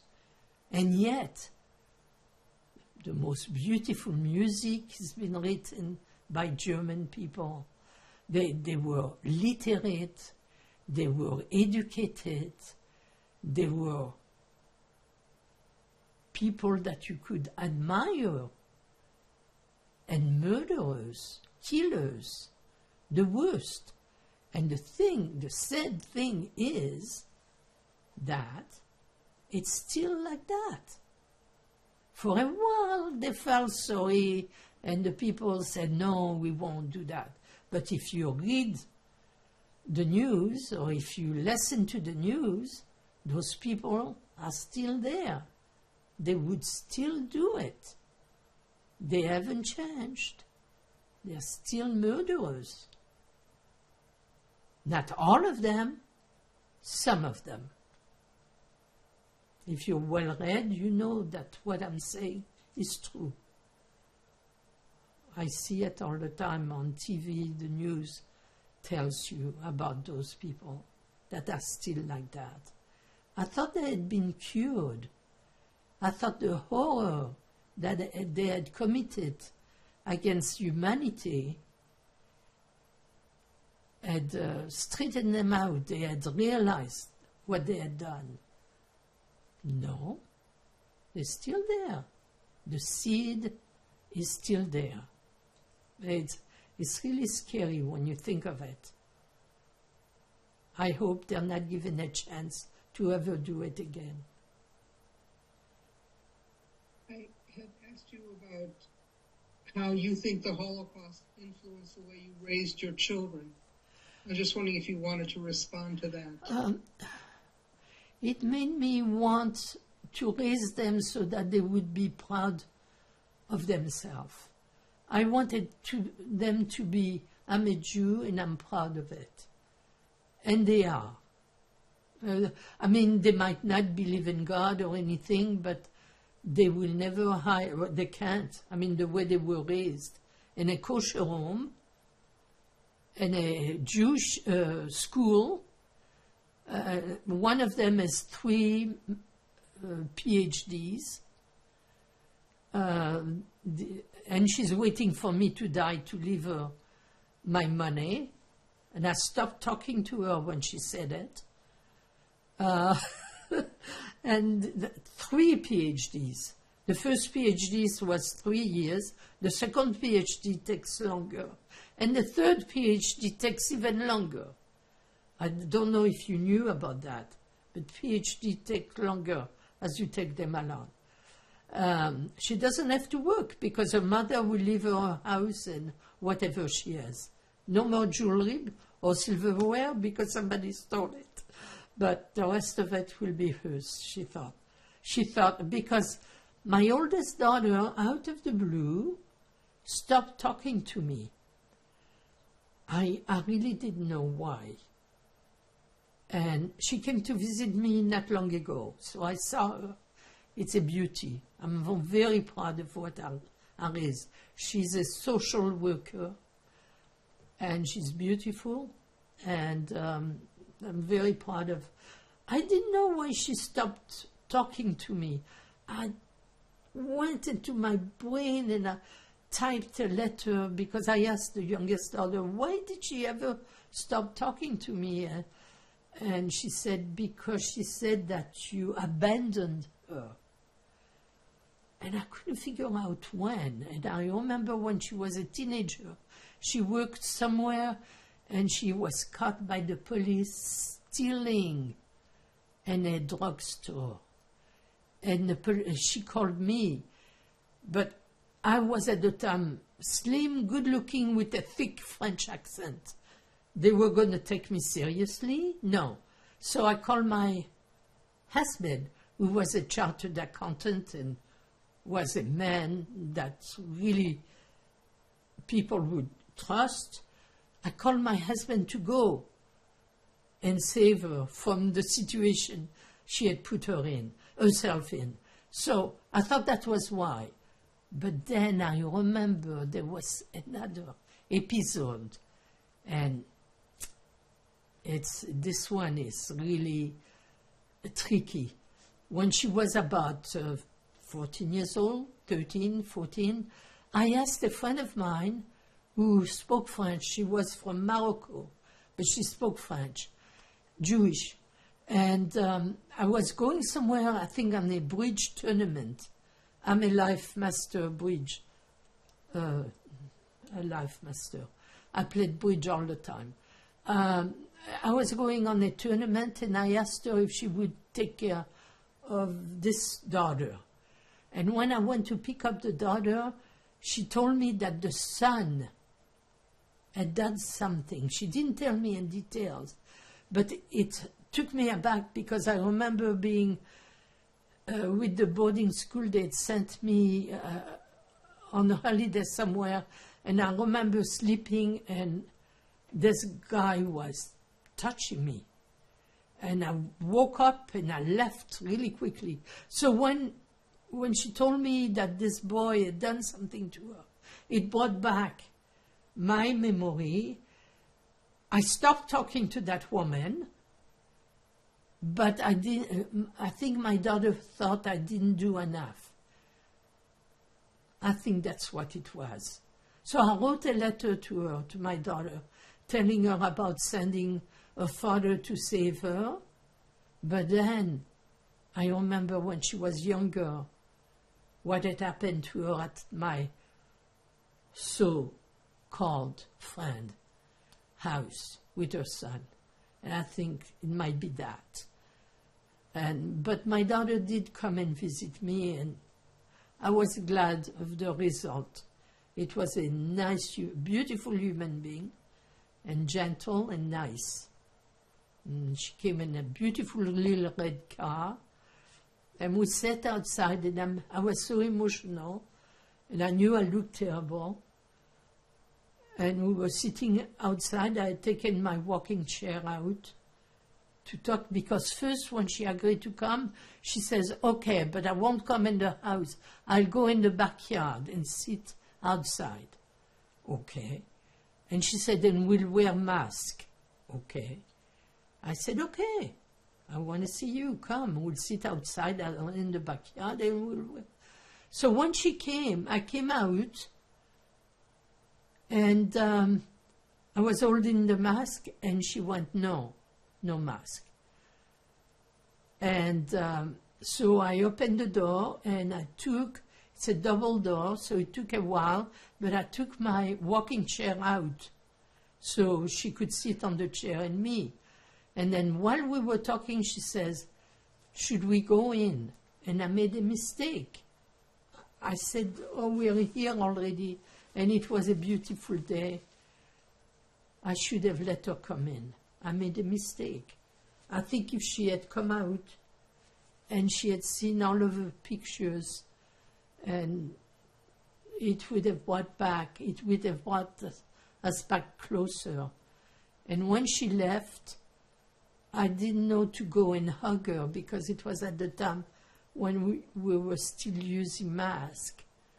And I was emotional. I should have gone and hugged her, and I didn't.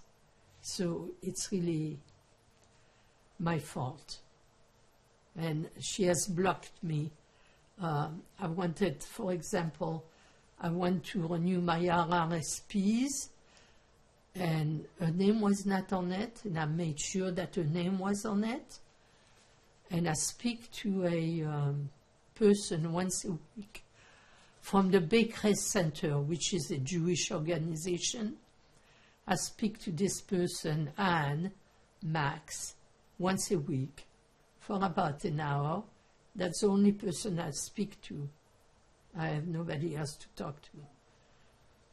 And I asked Anne to call Misha to let her know that the RRSPs are her name and her sister's, because the bank told me that they would never let my children know that they hold those savings in my name and their name. When I went to renew it, I didn't care what number it was at, because I wouldn't use them. I would be dead by now, but they give me some money every year to live on. And there was only one name, Nicole, because since Michelle wasn't talking to me, I had not put her name on it, but I made sure this time that her name was on it, and I wanted her to know. So I asked Anne to call Misha to let her know that the bank will never let her know. It's at Shepherd and Consumers Road. You have RRSPs there. When I die, you have to go there with a death certificate, and you will get your money. And Anne called, and she emailed me and said, I called her, and she said to say thank you. So that's me. That's my life.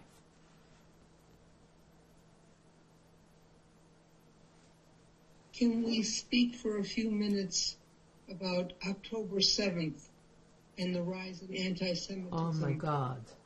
Oh my God. Are you up to talking about it? I'm up to talking about it. It was the scariest thing ever. I was afraid to go outside.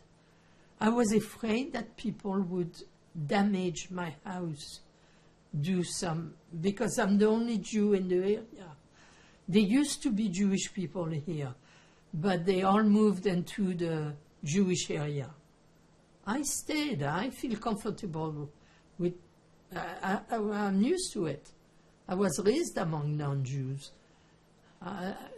It's my place. I'm a Jew. I tell them I'm a Jew. I don't believe in God, but I'm a Jew. When that happened, it was such a high percentage of the population that was killed, and killed in such a manner, and the hostages taken. It just made me sick. It was scary. And then when the Israelis started going to get the hostages, I thought that was a good idea, because they were not releasing anybody. And then Netanyahu, that asshole, he shouldn't be there for one thing anymore, because he's a con artist. He wasn't protecting Israel because he was too busy with his own things, getting money here, getting money there. He was not the right man to take over. But now it's too late. It's already done, overdone, too much done, at a point where, you can't become a Nazi yourself. If you want to fight the Nazis, you don't become a Nazi. So what they're doing now are children are being killed, and women are being killed, and people who had nothing to do with what happened are being killed. They didn't know. Those people didn't know what was going on. They didn't know about the tunnels, I don't think. Mind you, I have to say one thing that I truly believe. All those people were brought up, brainwashed, into hatred of the Jews. You can take any of them, and it's not their fault. That's the way they were brought up. From the day they were born, they were taught to hate the Jews. So what? They can't change. They will always do. They're like the Nazis were. Hate the Jews. Those people, the Palestinians, were brought up that way. They were not brought up for peace. They were brought up from the river to the sea. They can't help it. That's the way the world was for them. So now I am, whatever will be, will be. I have nothing to do with that. I understand the dilemma. I understand the dilemma of Israel, and I understand the dilemma of the Palestinian. But the man who put the grass down, who I asked if he was a Palestinian, he said there is no such things as Palestinian. And that was your answer. He was a Jew from Israel. And to them, there is no such things as Palestinians. I don't, I'm not smart enough to resolve something that was not, that people with brain could not solve. I don't know. It's a real dilemma. At one point, I was there when Israel was created, and Ra, Israel is here, and it was wonderful. And then at one point I thought, you know what? I don't care about Israel anymore. I have a lot of family there. My sister Camille's children are all in Israel. She was there to see her great-grandchild before she died. She went to Israel to see a great-grandchild in Israel.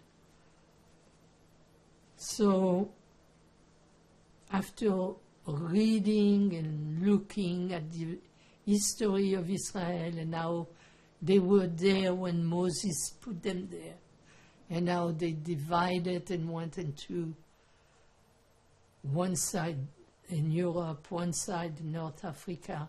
They were there a long, long time ago. What does it mean? It means that there are people like me who don't know what the hell's going on. You're a Jew. At one point, I didn't really believe in Israel. I thought, you know what? Let it go already. Why should all those people die? Let it go. Let it be. And then, historically, when you even read the Bible, you see that Moses took the Jews who already existed and had been dispersed. He brought them back to Israel. So what does that mean? Is it supposed to be forever? I guess so. So Israel should be forever, in little pieces, a little piece here, a little piece here. And then other people have lived there. And where should they go? It's their land too. They live there. You know, I'm not smart enough to solve that problem. I definitely don't know.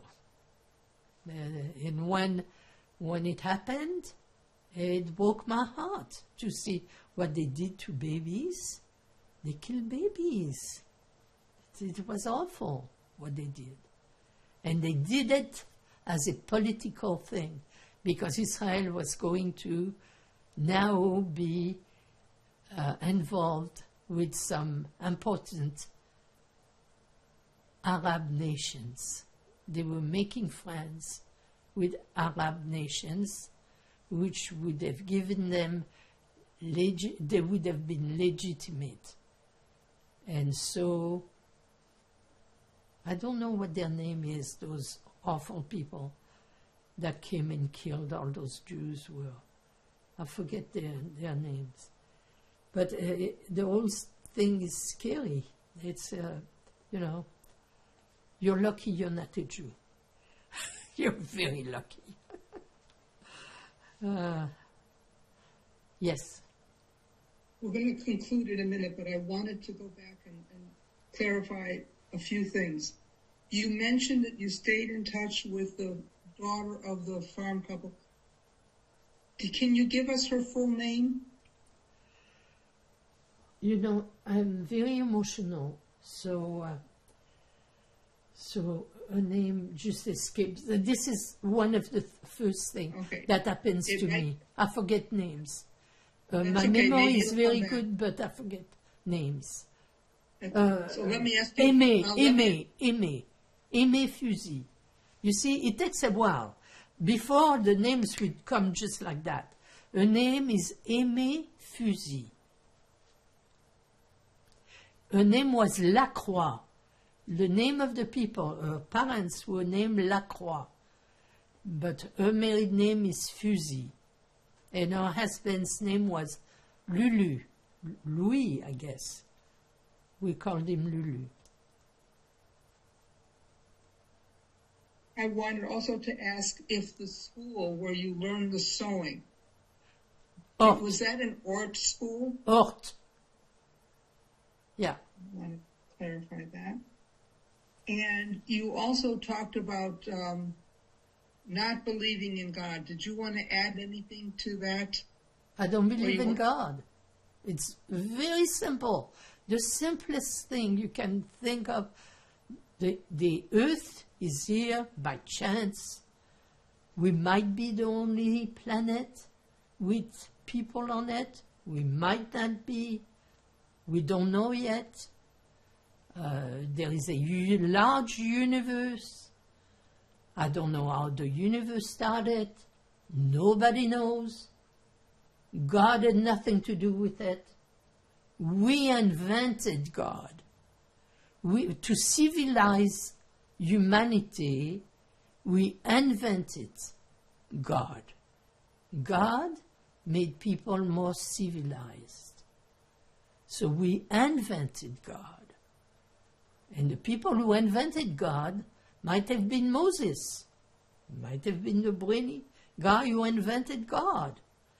One God. Because before that, there were many gods. The Romans had many gods, and the Chinese had many gods, and everybody had many gods. But Moses came up with a brilliant idea. There is one God, and only one God, and he created the world. Bullshit. There is no God. And we don't know how the earth happened. And we're here. And we don't know if there are other planets like us. And we're damn intelligent. I mean, look at the system. This guy came over, and he came with a huge equipment that takes brain. I mean, who can invent such magnificent thing? I mean, a camera, I can see you, I don't know where you're in the States. I mean, luckily I am in Canada, in Toronto. And I mean, it's amazing, the humanity. And what I am wondering lately, and it's just lately, is about the animals on Earth and how we treat them. Because if you take an animal, they have feelings. They are, okay, they didn't create what we create, but in between, they know how to love one another. Animals should be treated better than we treat them, I think. I don't think we treat animals, and we eat them. I mean, that's awful when you think of it. Michelle, my youngest daughter, refused to eat meat when she was a young girl. She had the sensitivity. I remember being over her saying, "Eat your chicken." No, I don't want to eat a chicken. She just didn't want to eat something that lived. You know, but then you can go much further away and say, plants have feelings too. You know, it depends how your brain is. I just have one more question for you today. Okay. What message do you have for future generations who will watch this interview? Have a family. Keep your family together. Love your family.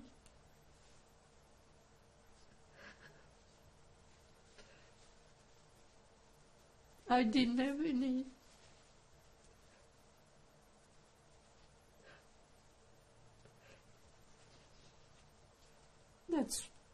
That's all. Thank you for speaking with us today. Okay.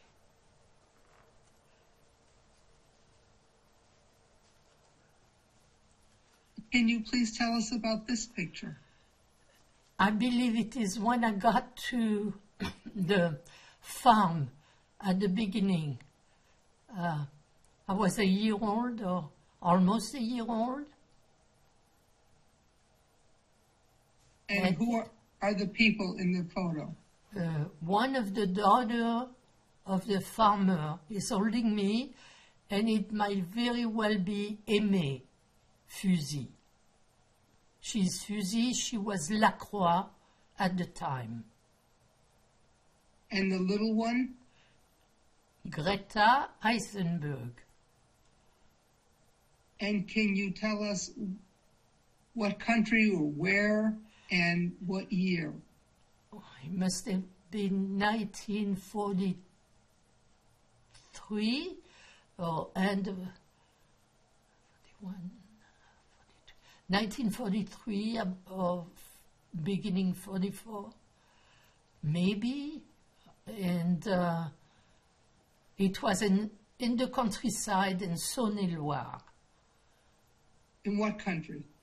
In France. Thank you. I could be, if you give me a minute, I could tell you, I have an address there, so I could tell you. And can you please tell us about this picture?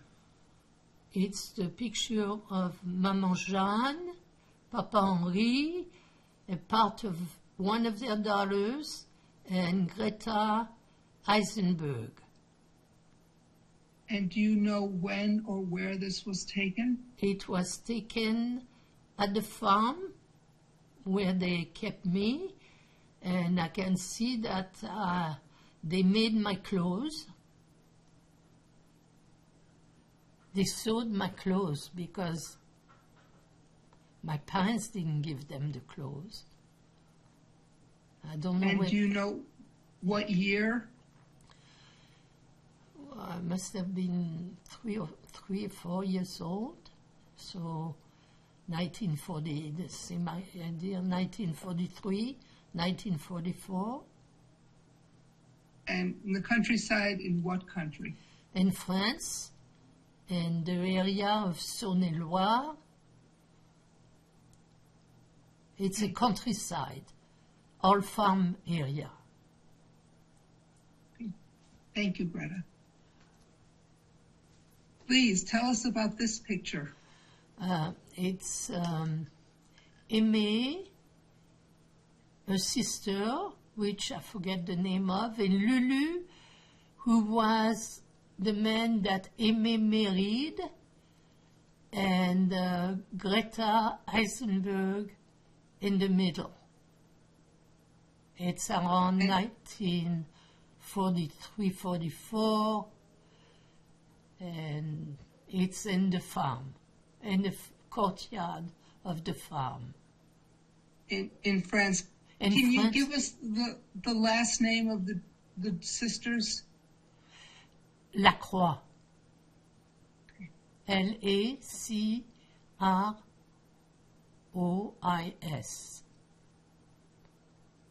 Thank you.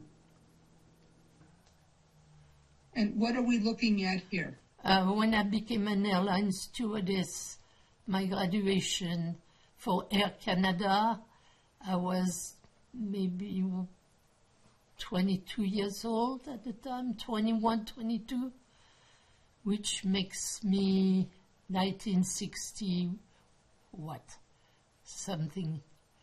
I was born approximately 1962 or 3, 62 or 3, 1963. Let's say 1963. And where in Canada was this taken? Graduation.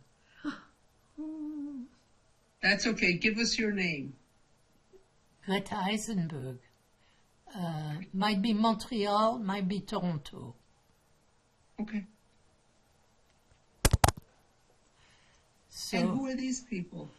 Greta Eisenberg is holding Michelle Kapler and Nicole Kapler. And when was this taken and where? It was taken in Toronto, et disons que j'ai eu Michel à 2-3 ans.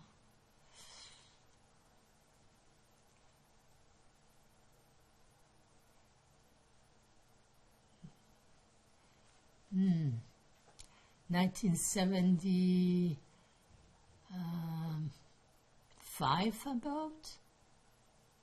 Okay, and which is the little one?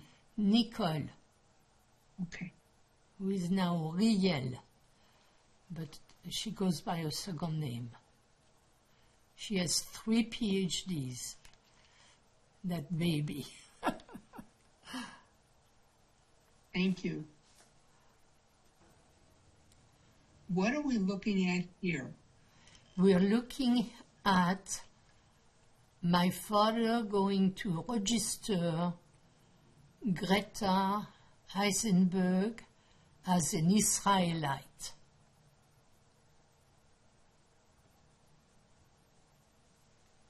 In France. In France, in Lyon, it was the law of the land.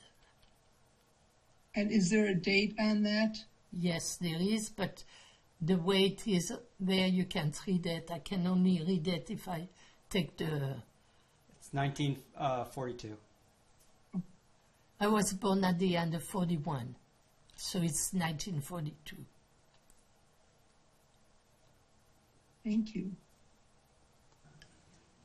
And what is this? It's a birth certificate for Greta Eisenberg with my father's name and with Greta Eisenberg's father's name and Greta Eisenberg's mother's name.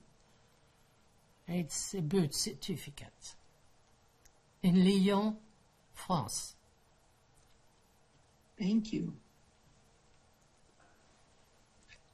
What are we looking at here? It's a correspondence between Aimé Fusy, who was Aimé Lacroix, and then got married and became Aimé Fusy.